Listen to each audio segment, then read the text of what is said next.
Tere tulemast kuulama järjekordset osa tulevikust täna podcasti. Sel korral lähme tagasi tuumaenergia teemade juurde. Ja kuna üks suur teema, mida ma korduvalt näen, et on inimestele murekohaks, on tuumakütus ja tuumajäätmed. Siis ma mõtlesin, et teekski sel korral osa täpselt ainult sellest teemast rääkides, et arutamegi läbi, et mis asi see tuumakütus on, kuidas teda kasutatakse, mis tast järgi jääb ja mida selle järgi jäänuga teha. Ja selleks oleme kutsunud ka saatesse 2 külalist, kes saavad ennast tutvustada nüüd ise. Minu nimi on Ilmar Puskar. Olen aktsiaseltsis Alara juhatuse liige. Aktsiaseltsis Alara on siis riiklik ettevõte, kes tegeleb radioaktiivsete jäätmete käitlemisega Eestis. Tere, minu nimi on Hando Tohver. Ma olen tuuma- ja kiirgusvaldkonna nõunik Kliimaministeeriumis ja siis samaaegselt ka teen oma doktoritööd Tartu Ülikoolis just tuumajäätmete käitlemise teemal. Just väga hea, et siis ei ole ainult mina nagu siin mingisugust juttu ajamas ja lobistamas, vaid tegelikult ikkagi on meil päriselt eksperdid, kes on tuumakütuse ja jäätmete teemaga nagu ka reaalselt nagu kursis. No võtamegi siis selle võib-olla niipidi ette, et kõigepealt nagu pildi loomiseks, et kahtlustan, et enamus inimesi ei ole näinud kas või selle mock-up kujul tuumakütust, aga tegelikult tuumakütus kui siuke on ju siuke pisike keraamiline pellet. Mis ta on mingi pool senti või sentimeetrise läbimõõduga sentimeetri pikk pellet, pisik silindrike. Ja see, kui siuke ei ole tegelikult mingi üliohtlik asi, et see tavaline tuumakütuse pellet, seda põhimõtteliselt võiks hoida käes. Ei hoia seda puhtas tavaliselt käes mitte sellepärast, et oleks sul ohtlik, vaid sina oma rasvase musta käega rikud selle kütus ära. On ju? Põhimõtteliselt õige, jah. Ja, siin võib isegi välja tuua, et tihti see maak, mis me maa seest võtame, on palju ohtlikum. Sest selle nii-öelda uraan 238 ja 235 eemaldamine sealt, me jätame üle ainult nii-öelda. See sodi, mis tekib selle uraani lagunemisel, me jätame selle sinna maaki, et see, mis puudutab kütusesse läheb, et ta on ikkagi võrdlemisi ohutu, jah.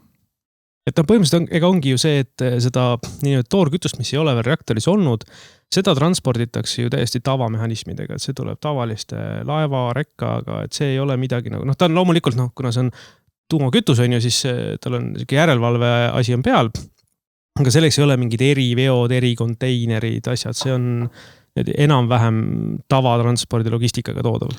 Jah, ta eelkõige nagu sa mainisidki, et on turvalisuse nõuded, kuna tuumamaterjal peab olema arvel tema loomisest kuni lõppladustamiseni. Aga ohutusega seal palju pistmist ei ole. Et selles faasis on tõesti see materjal on, ta põhimõtteliselt on keraamiline oksiid.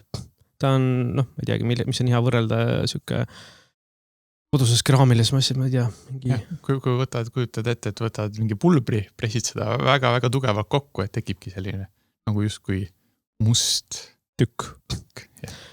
Ja põhimõtteliselt sellistest silindritest laotakse siis kokku pikk varras ja neid vardaid pannakse siis sinna reaktorisse sisse. Et see ei ole mitte midagi nagu selles müstilist, et alles siis, kui nad tõesti kõik koos on, siis on see, kus sa saad seda tuumareaktsiooni nagu kuidagist viisiga käivitada, et see üksik pellet või mingi 10 pelletit, need üksinda eriti ei tee midagi, et see ei anna sellist kriitilist massi kokku, et seal midagi toimuma hakkaks. Jah, et tuumakütuse maailm ongi sellepärast selline piiratud, et eelkõige turvalisuse pärast. Et ma arvan, et võimekust paljudel riikidel nagu toota tuumakütust oleks küll. Lihtsalt seda õigust antakse väga vähestele ja eelistavalt nendel riikidele, kel täna juba tuumarelvad olemas on. Et ega väga vähe on teisi riike, kes ei oma tuumarelva, aga omavad siis tuumakütuse valmistume võimekust. Üks näide Jaapan. Aga põhimõtteliselt nüüd kõrvale hüppena meil ju on ka uraani ja muud nagu siin selles põhjaranniku selles kildis nagu päris palju sees. Et teoreetiliselt me saaksime ju ka endale kütuse ise kaevandada. Teoreetiliselt, ma ei ütle praktiliselt. Jah, siin kuulujutud on levinud, et ka Nõukogude Liidu poolt valmistatud esimene tuumapomm, et ka osa sellest materjalist tuli siis meie Sillamäe piirkonnast. Aga kas see nüüd lõpuni on kinnitatud, et ametlikud dokumendidis seda ei näita. Aga põhimõtteliselt see materjal on meil olemas, küll aga kui efektiivne ja kui palju. Ja see tõenäoliselt kuluefektiivne ta ei ole, et lihtsam on seda maailmaturult osta. Et see võib-olla ongi ka üks järgmine küsimus, mis hästi palju, kui ma erinevate inimestega tuumateemadel räägin, siis üks standard küsimus on, aga kust me selle kütuse nüüd saame, et kas me vahetame ühe sõltuvuse teise sõltuvuse vastu, et gaasi asemel ei osta Venemaalt gaasi, vaid ostame siis Venemaalt tuumakütust. Et ma tean, et sanktsioonides on uraan on olnud teema, mida pole päris nagu lõpuni ära piiritletud, siis minu meelest on ka oluline ära rääkida see, et kust me seda uraani saame, et seda ei tule ainult Venemaalt. Seda tuleb ikkagi päris palju mujal ka. Jah, Venemaa osakaal tegelikult ei ole nii suur. Pigem on see sõltuvus, et kuna ennem sõda oli suhteliselt lihtne Venemaalt ja odav ka ilmselt seda uraani saada, siis kütuse tarneahel on niimoodi paika pandud, et lihtne oli Venemaalt tuua ja sellest kütust toota. Nüüd tuleb leida teised tarneahelad, ehk siis, et kellegi tehased tuleb suurema võimsusega tööle panna ja täna see juba tegelikult ka reaalselt toimib, et ka Ukraina saab täna enda kütuse ju mitte Venemaalt, vaid tuleb ikkagi täna juba Euroopast. Siinkohal kindlasti aitab ka natukene paremini mõistmine, kuidas see terve protsess käib, et nii-öelda tuumajaam ei osta valmis kujul kütust mingilt pakkujalt, see ei ole selline päris toode, et tuumajaama operaator ikka ostab põhimõtteliselt selle maagi kuskilt kaevandusest, siis on seal tarneahelas erinevad kokkulepped, ta laseb oma maagi siis saata kuhugi puhastustehasesse, kus siis eemaldatakse maagist nii-öelda see uraan, ta saadab selle siis edasi rikastustehasesse, kus siis nii-öelda tehakse see kütuse vääriliseks. Sest erinevad jaamad on vaata erineva kütuse selle osakaaludega ka. Ja igal jaamal nii-öelda see kütus juba puht tehniliselt, milline ta välja näeb ja mis materjalist ta tehtud, ka see on erinev. Nii et ka lõpuks see kütuse fabritseerimise tehas, ka see on, eks ju, eraldi. Et põhimõtteliselt see kütus võib enne jaama jõudmist liikuda läbi 5 erineva riigi, ja siis lõpuks jõuda selle tuumajaamade. Et täiesti sõltub nendest tarneahela valikutest. Aga oluline ongi ära markeerida, et tegelikult selles tarneahelas on variatsiooni piisavalt, et selleks ei pea kuidagist viisi ennast sõltuvusse panema. Ja teiseks ka minu meelest oluline on ära markeerida see, et tuumakütus ei ole ka selline asi, mida sa peaksid nagu niimoodi, ma ei tea, igakuiselt või igapäevaselt juurde tassima. Et kuna tema see reaktoris oleku tsükkel on päris pikk, et siis tavaliselt vist enamus jaama ostavad endale ette mingisuguse paari vahetuse jagu varu oma jaama territooriumil, sellised äkilised, geopoliitilised muudatused, ta ei ole nagu naftaturg, kus sa saaksid nagu niimoodi kruttida üles alla ja poliitiliselt mõjutada, et see mõju oleks väga pika vinnaga, siuke 3-5 aastat alles enne kui midagi nagu juhtuma hakkab. Et see on minu meelest ka hea oluline, et võib-olla rääkski sellest, et kui palju sinna jaama seda kütust siis nagu läheb ja mis tema seal jaamas teeb? Jah, see on muidugi väga, kuidas öelda? Jaama spetsiifiline. Jaama spetsiifiline. Ma arvan, võtame niisuguse Eesti kontekstis, et räägime väikestest jaamadest. Jah, räägime PVRX 300-st, et seda oleme me ka tegelikult ülikoolis teadustöö raamis hinnanud, et seal see nii-öelda kogus, võime siis rääkida, kui palju tuleb jaamast iga aasta välja, kui me eeldame, et sa vahetad siis korra aastas kütust, et siis ta võiks olla kuskil seal 32-36 kütuse koostet aastas. Üks kütuse kooste. Mis asi on kütuse kooste ja võib-olla et kütuse kooste ongi siis justkui nagu see üksik selline element, mis siis sinna reaktori sisse läheb, et suuruselt on ta koosneb nendest varrastest, nagu Maarju siin enne mainis, et varda sees on eks ju väiksed kütuse pelletid, üks pikk varras on võib-olla 4 meetrit pikk, nagu sentimeetrise diameetriga ja äkki see kogu kütuse kooste on seal siis kuskil 10 sentimeetrit korda 10 sentimeetrit ruuduke ja 4 meetrit pikk. Tegelikult on ta üpris väike ja kui me nüüd kujutame ette, et korra aastas vahetad seda, siis 30, ütleme keskeltläbi 34 sellist elementi siis aastas. Räägime väga väikestest kogustest. See on, ma ei hakka siit arutama, aga ma mäletan, et see kokkuvõttes see maht 60 aasta peale, mis sai välja arutatud selle sama 300 megavatise jaama jaoks, oli umbes 720 tonni ja kuigi massi mõttes võib tunduda nagu suur, et kui keskmine mõtleb mingi asi 100 tonni, siis uraan on hästi tihe. Ja seetõttu tegelikult nagu ruumalaliselt see ei ole nii tohutult palju, et see 720 tonni mahub ära umbes 3 merekonteineris. Et merekonteinerit inimene enam-vähem kujutab ette, et see stuudio meil vist on natukene lühem kui merekonteiner, aga põhimõtteliselt rohkem kui 3 niimoodi poleks. Enam-vähem peaaegu siia stuudiosse mahuks ära see 60 aasta kogu kütuse siis maht. Ja see nüüd ka tegelikult koos selle tsirkooniumsilindriga ja kogu selle raamistikuga on ju, sest ega seda raami kui siukest sa pärast niisama lihtsalt ei kasuta, et see muutub ka kõrgradioaktiivseks selle jaamas oleku käigus. Ehk siis tegelikult see kütus muutubki radioaktiivselt seal jaamas töö käigus. Tänu sellele muule kõrvalprotsessile, mis seal tekib, kõik need lagunemisjäägid. Et mis siis selle kütusega pärast seda edasi tehakse? Jah, siis on nagu 2 võimalust. Riik peab jälle valikuid tegema, kas ta teeb lahtise kütusesükli või kinnise. Kui teeb lahtise kütusesükli, siis tähendab seda, et kütus läheb jahutamisse ja pärast 100 aastat võib olla ka rutem, kuidas riik soovib, ka lõppladustamisse, eks sügavgeoloogilisse ladustamisse ja sellega see protsess saabki otsa. Ja kui on teine kütusetsükkel, siis saab seda kütust ümber töödelda. Jällegi, need sõltub riigi strateegilistest valikutest. See on üks esimesi valikuid, ma arvan, mida riik peab tegema, kui tuumaprogrammiga alustab, et mis ta selle kütusega tulevikus teha tahab, et kas ta tahab hakata seda ümber käitlema või ta tahab hakata seda koheselt lõppladestama. Sest no, kõige esimesena ta on ju istub sul nii selles tuumajaama juures olevas põhimõtteliselt jahutusbasseinis, sest kui ta reaktorist välja tuleb, ta on väga kuum ja seal ta jahtu kõigepealt mitu aastat. Just, ja siis on 2 varianti, kas on märgladustus või kuivladustus. Märgladustus on siis tõstetakse teise ja suuremasse basseini, kus ta siis võib olla sisuliselt kuni lõppladestamiseni. Ja kui kuivladestus, siis on spetsiaalsed konteinerid, kuhu saab panna ja need konteinerid eluiga on ka seal mingi, sõltub konteinerist 40 võib-olla ka 100 aastani. Ja need on täiesti ohutud, võib-olla see on isegi kulutõhusam viis, kui märgbaseinides hoida. No, sest siis on ka seda vähem, et selle märgbasseini saab ikkagi tagama, et seal see vesi kogu aeg ilusti sees. Ja operaatori kulud on väiksed. Ma mäletan, kui me Ameerikas käisime sinuga Ilmarga koos, siis ühes tuumajaamas me käisime seal Texases kohal, kus need samad kuivladestuse tünnid olid põhimõtteliselt jaama territooriumil lihtsalt, mitte ei vedelenud, aga nad seisid seal samas jaama territooriumil lihtsalt.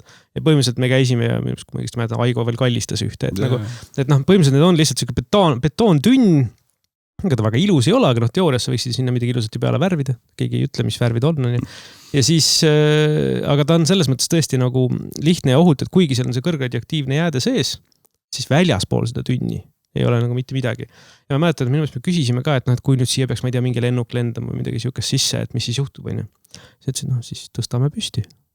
Et ta on nagu selles mõttes ikkagi arvestatud, ta on selline tuim massiivne tükk, et ta lihtsalt, kui tõesti midagi on, siis võib-olla tõesti see tünn kukub pikali, aga ja eks sa siis midagi pead teda uurima ka, et kuhu mingi mõra tekib, siis pead parem teisi tünni ümber. Aga põhimõtteliselt on võimalik sedasi, nemad olid vist ladustanud seal 70-80 saadik neid. Ehk juba tubli mingi 4-50 aastat olid need tünnid neil seal jaama territooriumil olnud. Ameerika riigi poliitika ongi vist olnud selline, et kuigi on olnud riigi poolt antud lubadus operaatoritele, et ta võtab kütuse üle mingil hetkel, siis seda ei ole toimunud tänu sellele, et kogu see strateegia maailmas ka kogu aeg muutub. Et kunagi oli ainuke mõistlik viis seda geoloogiliselt ladestada maal sügaval, eks ole, nüüd on tekkinud palju erinevaid alternatiive, nagu see ümberkäitlemine. Ja tegelikult see maailm liigub veel sinnapoole, et kasutada ka kasutatud tuumkütus niimoodi ära, et seal ei ole sellised aktiivsed pikaajalisi nukliide, mis nagu tingiks üldse geoloogilise ladestamise tulevikus. Et eks need arengute pärast ka ei taheta mõnes riigis neid lõplikult ära ladestada, sest lõplik ladestamine tähendab seda, et see kunagi enam seda välja ei võta. Ja või vähemalt see oleks väga kallis, odavam võtta uut kütust peale. Nii ma olen ka aru saanud, et tegelikult kas just 4. ütleme siuke 5. põlvkonna jaamad, mis on juba mingi aktiivselt juhitavad, et nende puhul saaks tõesti selle kütuse laias laastus siuke enam-vähem vanarauaks välja põletada, et kõik need aktiivsed elemendid sealt välja kõige stabiilsemateni ja sa saad efektiivselt need tänapäevaste jaamade jäägid võivad olla tulevikujaamade kütus. Ja. Ehk siis tegelikult mina olen ise olnud, nagu see on minu isiklik arvamus, et minu meelest me ei peaks nagu seda lõppladestust tormama kohe ehitama niipea, kui me hakkame jaama avama, vaid tõesti see lokaalse ladustamise periood on piisavalt pikk, pool sajandit. Ja kui me võtame tagasi, tuumajaamad on eksisteerinud vähem kui sajand. Ehk siis arengut on piisavalt palju olnud, et miski ei välista, et järgmise 20-30 aasta jooksul ei tule need 5. põlvkonna jaamad mingisse valmis staadiumisse ja siis võib-olla ei olegi lõppladestus kõige nagu ratsionaalsem meede või kuluefektiivsem meede, et seda saab kõike nagu minu meelest arutada ja kui lõpuks on ikkagi vaja teha lõppladestus, siis põhimõtteliselt on juba riike, kes lõppladestust teevad, see tähendab, et see tehnoloogia kui siuke on teada. Aga kui minnagi nüüd sinna, nagu sa enne mainisid, et on 2 erinevat nagu seda tsüklit, et soomlased on läinud on ju seda teed, et nemad võtavad jaamast kütuse välja, jahutavad ja ojustavad ja siis panevad sinna Onkalo, mis on see lõppladestusjaama, mis tähendabki seda, et nad kaevavad sinna graniidi sisse sügavale torud, kapseldavad selle kütuse mitme eri kihilisse silindrisse, lükkavad sinna torusse, panevad punni ette ja valmis. Jah, täpselt nii ongi, et küll kaevamine tähendab sisuliselt nagu praktiliselt linna ehitamist sinna maal, et peavad ikkagi suured tõstukid liikumas, need ladestatavad jäätmed kaaluvad ikkagi päris palju, kuna neil on vasest konteinerid ümber. Ja siis need tonnid tulevad nagu mängu. Ja tonnid tulevad mängu, et ega see päris kallis lõbu, aga samas jälle arvestades suur on Soome tuumaprogramm ja palju seal on tuumajaamu ja kaua on kogutud dekomisjoneerimisfondi, siis rahapuudust neil selle rajamiseks ei olnud. Ja eks kui me mõtleme nagu Eesti näitel, et kui Eesti alustab uue tuumaprogrammiga, kui peaks alustama, siis kindlasti pigem läheneme konservatiivselt.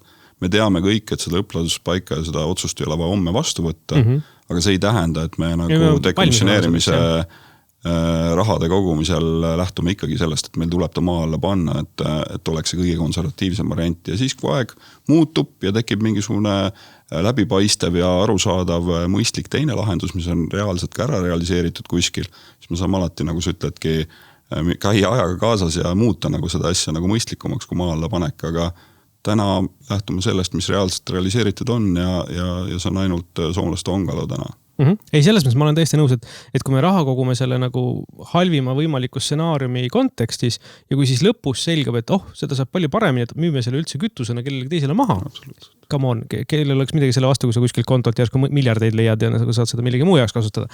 Et selles mõttes ma olen täiesti nõus, et valmistume halvimaks, aga hoiame silmad lahti.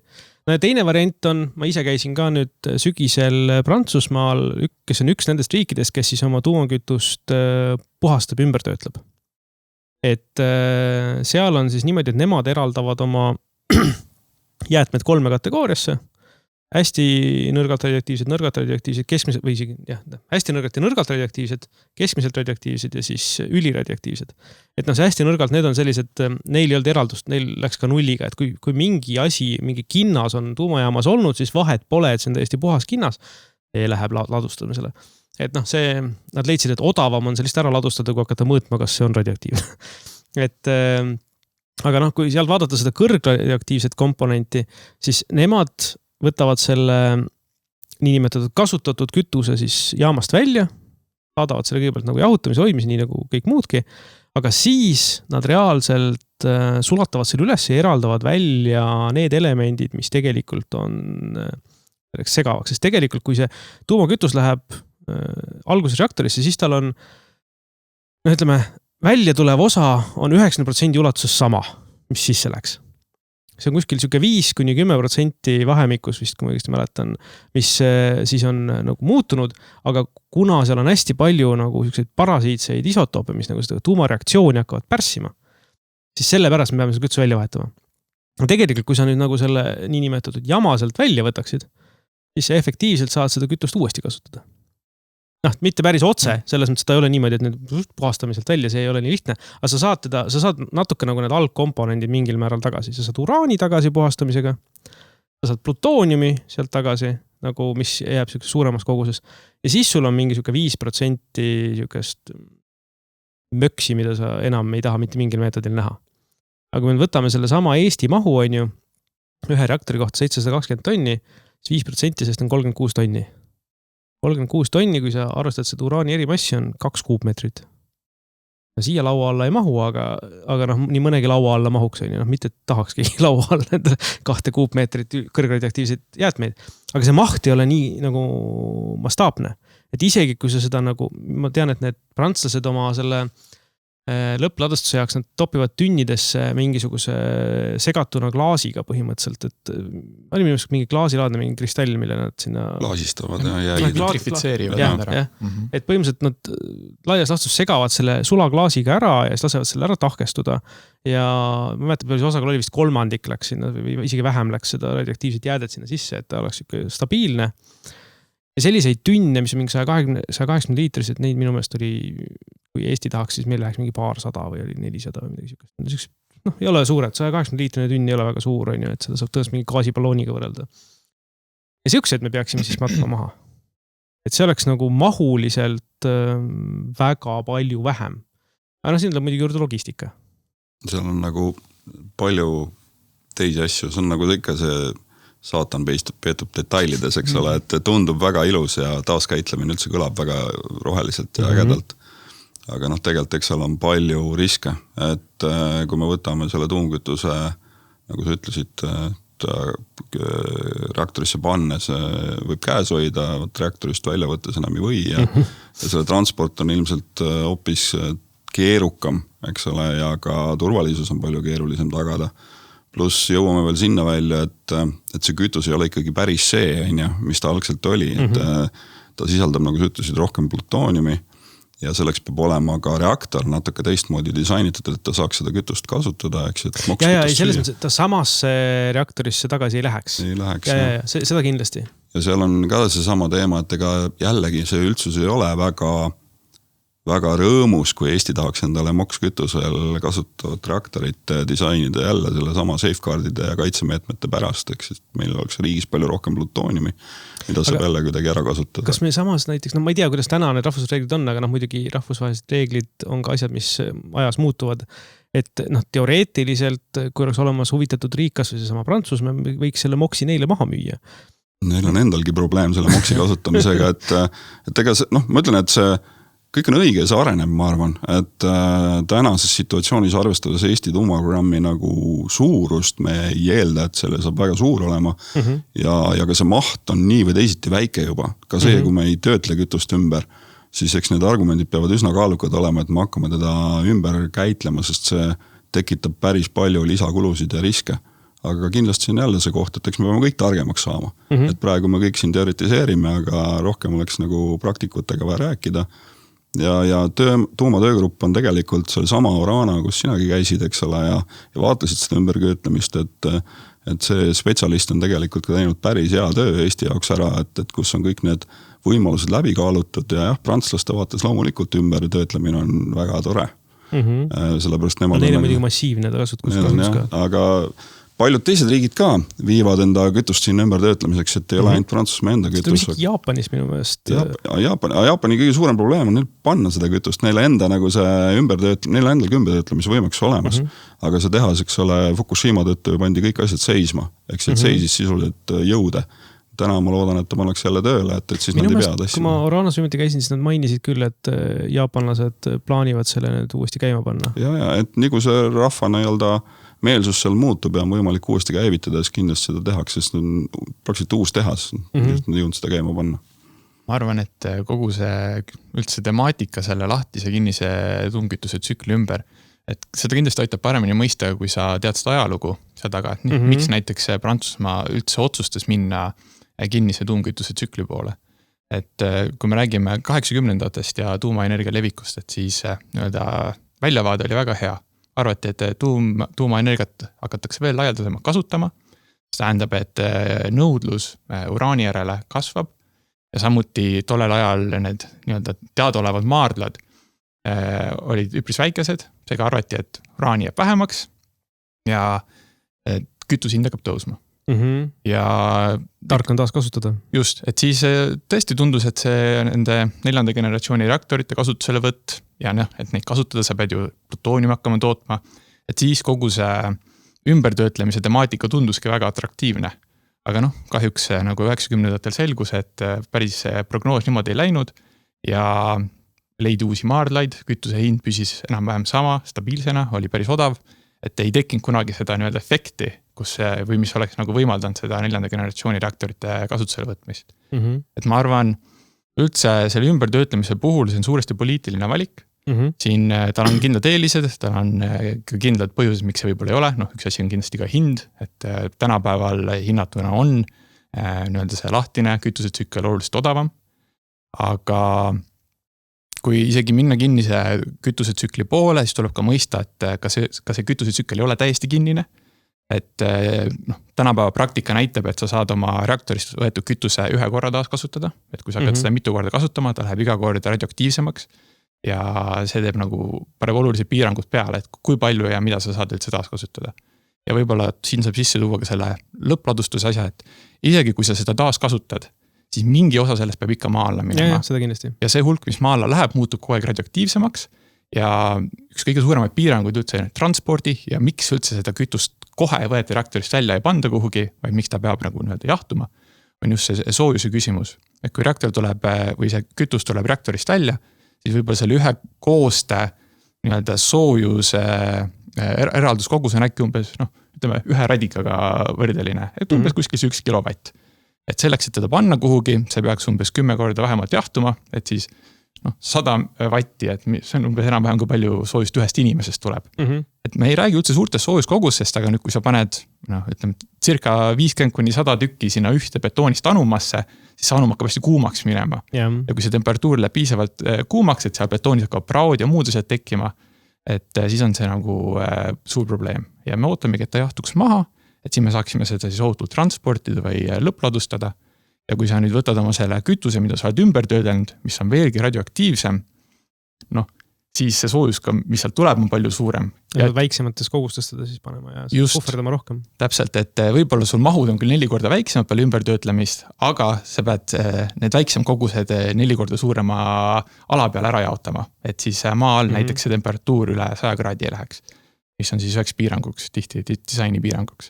Et nagu Ilmar ise ütles, et detailides on asjad kinni, et esmapilgul ongi ümbertöötlemine ka väga atraktiivne, aga kui hakkad väga nendesse detailidesse minema, et siis läheb asi keerulisemaks ja lõpuks see ikkagi taandub poliitilisele otsusele. Et mida me teeme, kas see kasutatud tuumkütus on meie ressurss või ta on jääde? Aga õnneks on ka see aspekt, mida ei pea ära otsustama täna ega homme, vaid me peame tegema mingi plaani, meil peab olema mingi plaan A ja siis me saame aja jooksul seda järgi vaadata, sest eks seal tuleb väga palju jälgida ka, mis on trendid maailmas. Ma arvan, et nüüd, kui on mõneti siuke tuuma taassünd maailmas toimumas, et väga palju toimub ka uute reaktorite arendust ja kogu see temaatika, et tõesti need, kas tulevad, millal tulevad 4. ja nii edasi põlvkonna jaamad, kus see muudab pilti päris oluliselt, et see ei muuda otseselt seda otsust, et mil moel me täna, kui me tahaksime hakata endal tuumaprogrammi siin rajama, me seda teeksime. Me ei plaaniks seda teha 4. põlvkonna jaamadega, vaid teada-tuntud veebaasil reaktoritega. Aga jäätmekäsitluse ja jäätmete programmi mõttes ta võib anda meile päris olulist sisendit siin, ma ei tea, 10, 20, 30 aasta pärast. Ja selleks ajaks me ei pea hakkama veel lõppladustust ehitama.